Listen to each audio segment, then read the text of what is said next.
Most people believe that without carbs, your glycogen is empty. Without glycogen, you cannot train hard. And without that, you will never build muscle. But what if I told you that this is completely wrong? Not partially, but completely wrong. Because your body does not depend on carbs the way you think it does. And today I'm going to explain to you why you can have full glycogen, train hard and build muscle even on low carb diet. The entire fitness industry is actually built on this assumption that carbs equal glycogen, and if you don't eat carbs, there will be no glycogen. And that sounds logical, but human body doesn't work like that, and this is not as simple as it sounds. Because glycogen is not just something that you eat, it is something that your body regulates. Your body doesn't simply say, oh, no carbs today, let's shut down performance. Not at all. Your body prioritizes survival and function, and that includes movement, strength, and physical output. So the idea that you need carbs to function comes from a misunderstanding of basic physiology.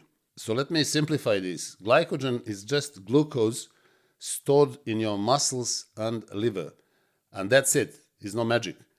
So it does not depend on carbs alone. It is simply the storage form of energy. Now, here is the key point that most people miss, and this is that your body cares about maintaining energy availability, not carb intake. And that changes everything because your body has multiple ways of maintaining energy. And this is where most people go wrong. So let me explain something about gluconeogenesis. This is the process that happens in the liver, during which liver converts amino acids and glycerol from fat into glycogen. Your body has the ability to create glucose, not just from carbs, but also from amino acids and glycerol. So let that sink in. Your body will always make glucose, hence glycogen, whenever body needs it.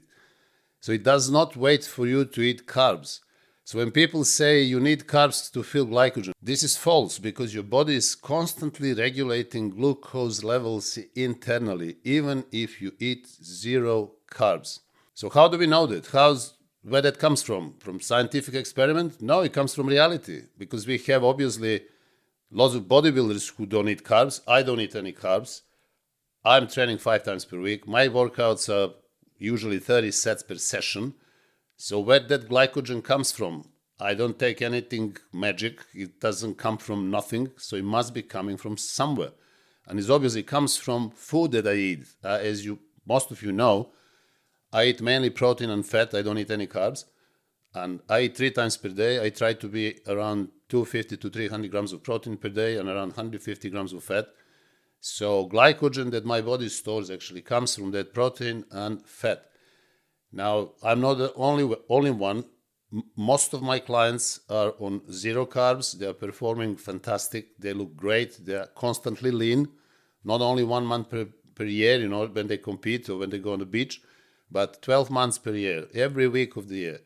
And this is why they stay in shape, because they don't eat any carbohydrates. So how do they perform their workouts? Obviously, they must be having it from somewhere. The glycogen stores must be full. How can you train 5 times per week, high number of sets, if your glycogen stores are not full or empty, God forbid?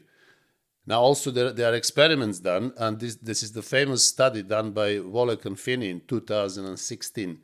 So they did an experiment on keto athletes who are on ketogenic diet or high protein, high fat, zero carbs, and also on athletes who were eating carbohydrates 4-5 times per day.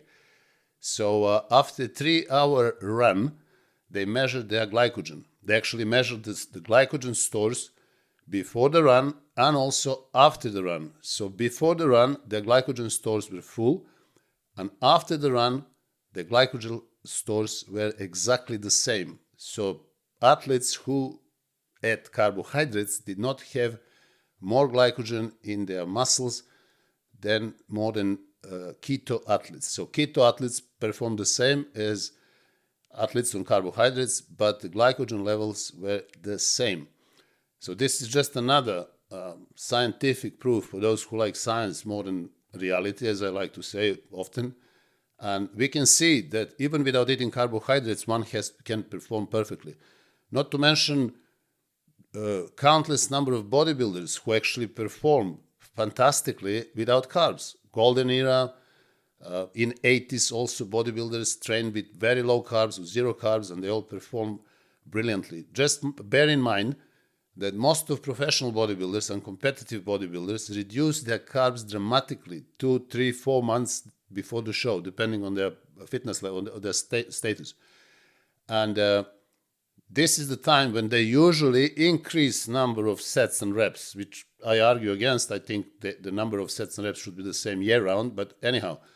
So now you increase number of sets, the number of reps, and you get in the best shape that you ever been without carbohydrates.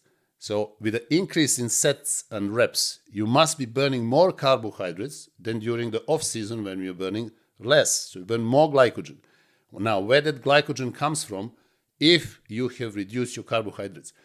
I've done it so many times. I competed 46 times. Every single time I did the same. I reduced carbs completely a few months before the show, and I performed with high number of reps, high number of sets. I was even training twice per day. And obviously, I needed a lot of glycogen. So that glycogen came exclusively from protein and fat that I was eating because I didn't eat any carbs. And again, I'm not the only one. There's so many, maybe some of you who've done the same. My point is just, why would you do that just 3 months before the show when you can do 12 months during the year, every year? So you will stay in fantastic shape throughout the year.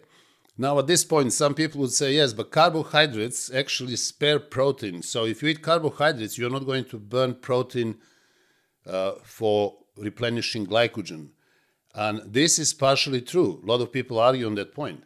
But what you need to understand is that this argument is taken completely out of the context.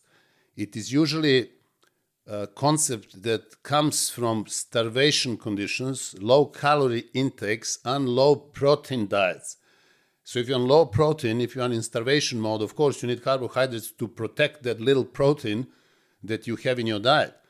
And this is true, and this is exactly how it works. But if you have properly structured bodybuilding diet, if you eat high amount of protein, as I advise, 2 to 3 grams of protein per kg of body weight, again, depending on fitness level and experience, then things change completely. Now, let me tell you a few words about how much glycogen do we store. So, on average, the body stores roughly anywhere from 300 to 500 grams of glycogen in the muscles, but also around 80 to 100 grams in the liver.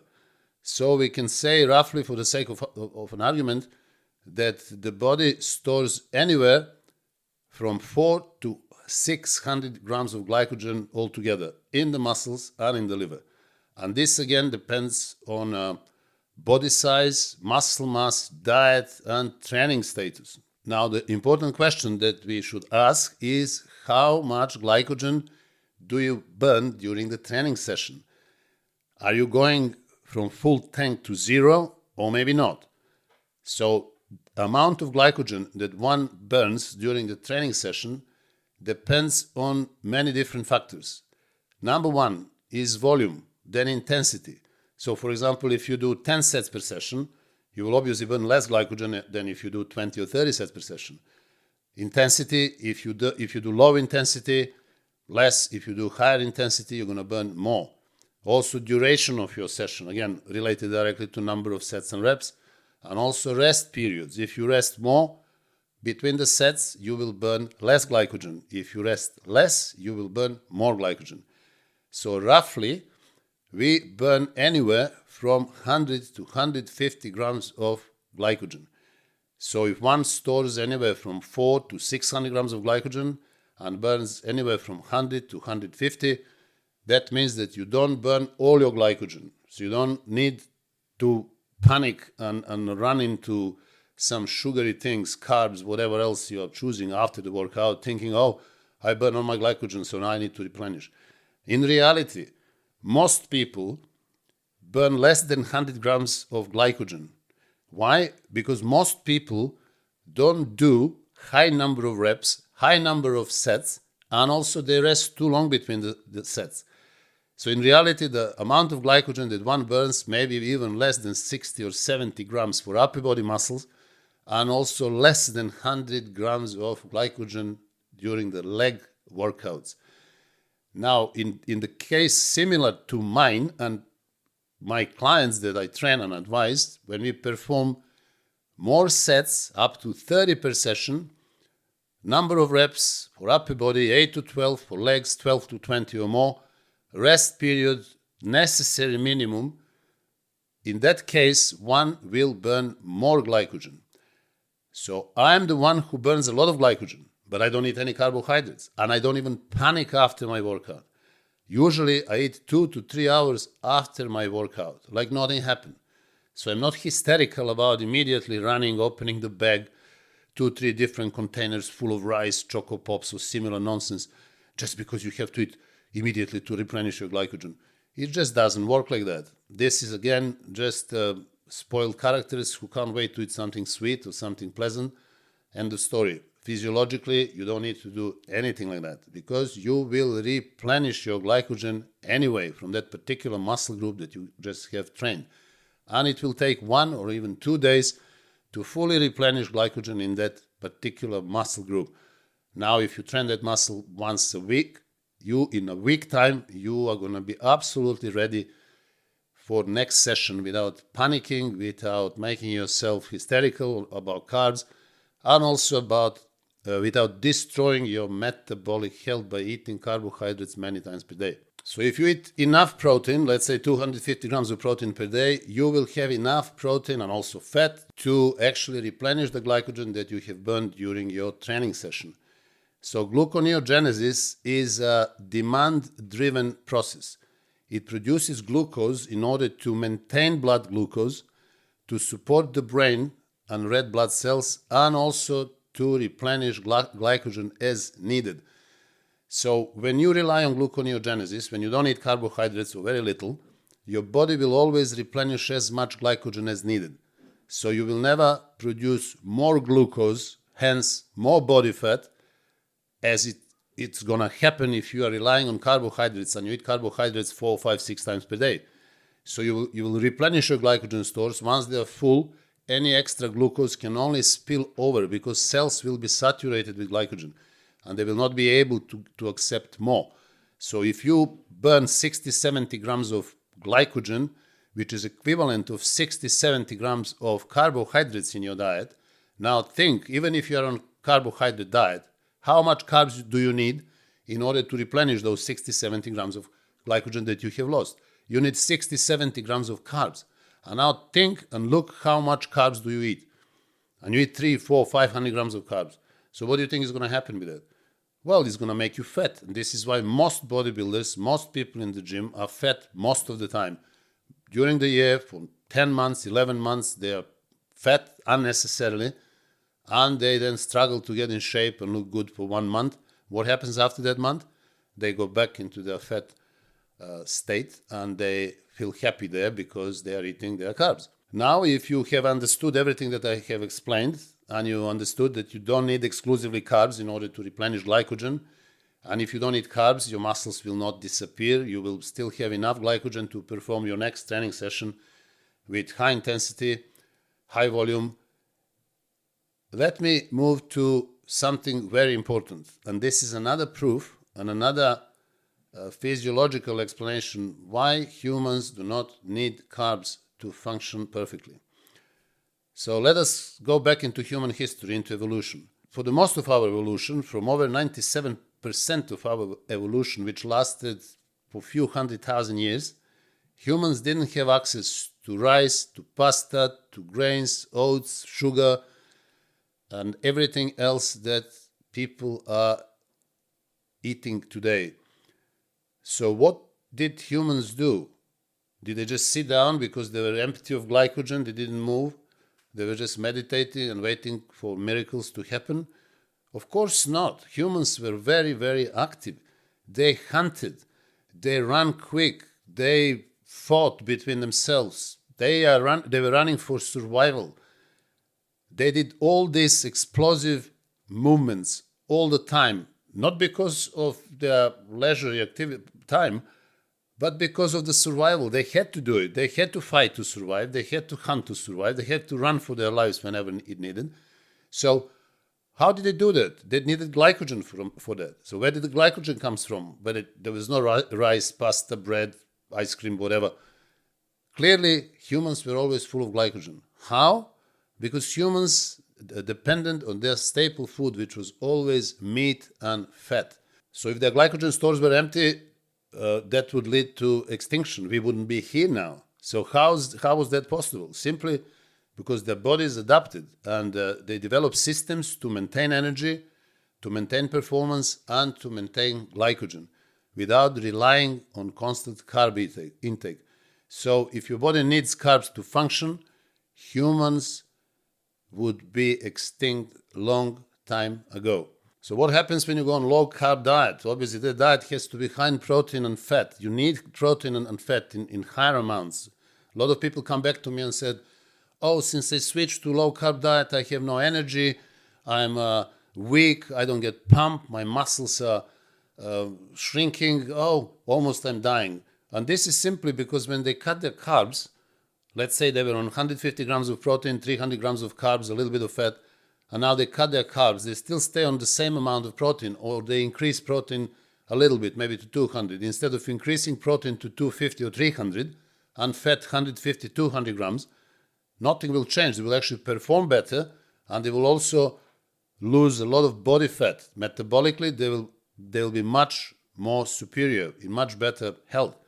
So when you go on a low-carb diet, what happens is that your body becomes much more efficient. You have much better fat utilization. You have constantly stable blood sugar level. You never have these spikes and crashes of glucose or sugar, which everybody who eats carbohydrates knows very well. And this is why a lot of people always carry food with them, especially bodybuilders who are absolutely, most of them, hysterical about eating. And you can see them in the gym going and carrying all these bags full of containers with food, obviously rice and chicken, what else? And this turns into psychosis, absolutely. On top of that, metabolically, this is not very good at all. So if you are on a low-carb diet, the glycogen is used more efficiently, is not wasted and not constantly depleted. So most people don't realize that high-carb diet actually lead to instability, meaning energy spikes, energy crashes, poor insulin sensitivity, and this is very, very bad. Because for optimal muscle growth and fat loss, you need to have very high insulin sensitivity, meaning that your cells will be constantly open to receive amino acids and glucose. They will be welcoming amino acids and glucose. And this is, again, the most important factor for metabolic health. When you're insulin sensitive, your body produces enough insulin, small amounts of insulin, which is necessary and capable to deliver all necessary amino acids and glucose to your muscle cells. And in that state, your body will also be very active in burning body fat. So if you are constantly eating your carbohydrates in every meal, this is not going to happen. You will actually lower your insulin sensitivity and most likely provoke insulin resistance, which is the worst metabolic situation for everybody. Also, predominantly carbohydrate diet causes problems, especially when it comes to glycolytic stress on the cellular membranes, muscle cells membranes. This glycolytic stress was shown to be directly related to many cardiovascular diseases, to diabetes type 2, also Alzheimer, dementia, and some cancers. So glycation caused by high intake of carbohydrates is absolute disaster for your metabolic health once again. So I think you understand now that low carbohydrate diets, because of increasing insulin sensitivity, they stabilize the system. They are not wrecking it as high carbohydrate diets do. So let me address another very important thing. Many people came to me, and maybe you have experienced the same thing, and they said, when I transitioned from my regular, healthy, high carb, medium protein, low fat diet to high protein, high fat, low carb diet, I immediately felt weak. I felt empty of energy, strength. The weights went down. I felt lethargic. I just felt terrible. Now, this is true. This may happen, and it may last a day or two or three until you transition. Because being exposed to high carbohydrate diets, you were actually manipulating your hormonal system in very different direction. You were producing more insulin and less glucagon. Your body was always in storing mode, not in the burning mode. Now, when you cut your carbohydrates from your diet and transition to high protein, high fat diet or medium fat diet, you will rely on different set of hormones. So instead of relying on insulin, your body will start producing more glucagon. Glucagon is hormone that actually burns body fat. So that transition may take a day or two or three, but after that, what happens is that you're going to feel full of energy because you're going to be in the state of absolute huge amount of energy that your body will use from body fat. So you will constantly be satisfied with your meals. You won't be hungry. You will go hours between the meals.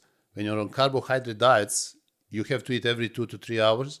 When you're on high protein, high fat or medium fat diet, you can carry on for 5-6 hours between the meals.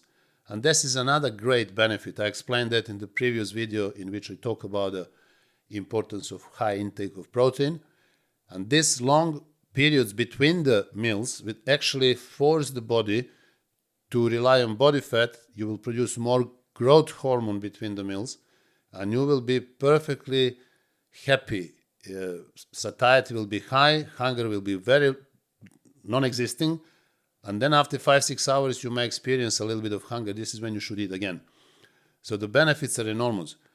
Now, this state of weakness or maybe lethargy or lack of motivation, they are temporary. So your body is transitioning. Once that happens, you will return to your performance. Your strength will return, and endurance stabilizes, and energy will be in abundance because your fat storage is absolutely unlimited. You will never burn as much energy as your normal body fat amount will allow you to do. So after that transition of a few days, everything improves. You're going to feel fantastic. You're going to feel full of energy. Sometimes I train on empty stomach. I wake up at, let's say, 8 o'clock. I may have a coffee, and then I train around 10 or 11, 3 hours after awakening. I'm not hungry. I'm not depleted. I'm full all the time. Even now when I'm talking to you, my veins are all out. There is nothing to hide. I didn't do any biceps curls or push-ups. Everything is so transparent. There is nothing to hide. Now, how do I do this? Obviously, the way that I'm talking to you. High protein, in my case, medium fat diet, zero carb. I don't eat any carbs. So I'm still here. You see how lethargic I am, how sleepy I am. I'm lacking energy, obviously. I ate actually 5 hours ago, and I'm still not hungry. I'm going to eat probably in an hour or two. And guys, I don't understand why is this a problem? Why this mantra about carbohydrates and eating constantly so many meals a day is still prevailing? Now let me go back to the question that I mentioned in the beginning. When people say, oh, without carbs, I'm not going to have full glycogen stores, and therefore I'm not going to build any muscle. You need carbs to build muscles. And let me explain to you now how muscles grow. Muscle growth doesn't depend on carbs at all. It depends on stimulus, it depends on recovery, and it depends on response. So these three things have to be put in perspective. Once again, stimulus, high volume workouts, minimum rest between the sets, number of reps, 8 to 12 for upper body, 12 to 20 or more for legs. That's your stimulus. Every muscle should be trained once a week. Why? Because of the second reason for muscle growth, recovery. You need to recover that particular unit that you have trained. When I say every muscle should be trained once per week, I meant every unit. Why unit? Because when you're training, for example, chest, you're not only using your chest muscles, you're using tendons, you're using ligaments, you're using joints, cartilages. All this belongs to the unit, and that needs full recovery. Your muscle can recover between 48 to 72 hours, but for the whole unit, for tendons, ligaments, and joints, it takes up to 7 days. This is why so many people just read the comments on my videos. When they transition from training every muscle twice per week to training every muscle once per week, they see immediate improvement. Immediate. Not in weeks, not in months, in days. Also, they come back and they say, I am so refreshed, I'm full of energy, I'm so happy, motivated, my joints don't hurt. I feel amazing since I went once training every muscle once per week. Obviously, after that, you need response. So this is the most important trigger for muscle growth. The three main factors, again, stimulus, recovery, response. Now, for that to happen, you need enough protein, enough calories, remember that, proper training and proper recovery. So what about protein? You need high amount of protein, medium or high amount of fat, and obviously you need enough of that. So when, again, people transition from carbohydrates to low carbohydrate or zero carbohydrate diet, they forget to increase their protein intake. High protein, high or medium fat diets, they are not 100 grams of protein a day and 100 grams of fat. They are much more than that. 2 to 3 grams of protein per kg, depending on your fitness level, is what I recommend. And also in the ratio protein to fat, 2 to 1. Some people can go 1 to 1, but for majority of people, 2 to 1. So if you eat 300 grams of protein, you need 150 grams of fat. If you are not in best shape, you have to decrease the amount of fat. Some people, as I mentioned, can thrive on higher amount of fat, but this is up to you to decide. So next time, when somebody says to you, you need carbs to train hard, you need carbs to build muscle, understand this. This is simply a misunderstanding of how the body actually works, because your body is not dependent on carbohydrates, it's adaptive. And once you understand that, everything changes. So let me remind you that after more than 40 years in bodybuilding, competing in 46 shows and winning 17 titles, also training over 3,500 clients, I have published for you 12 ebooks which are loaded with detailed information about everything you always wanted to know about bodybuilding. Muscle growth, fat loss, training splits, number of sets, number of reps, nutrition, lifestyle change, simply everything you always wanted to know. And if you want to deepen your knowledge and expand your horizon, simply click on that link in the comments and you can download my ebooks.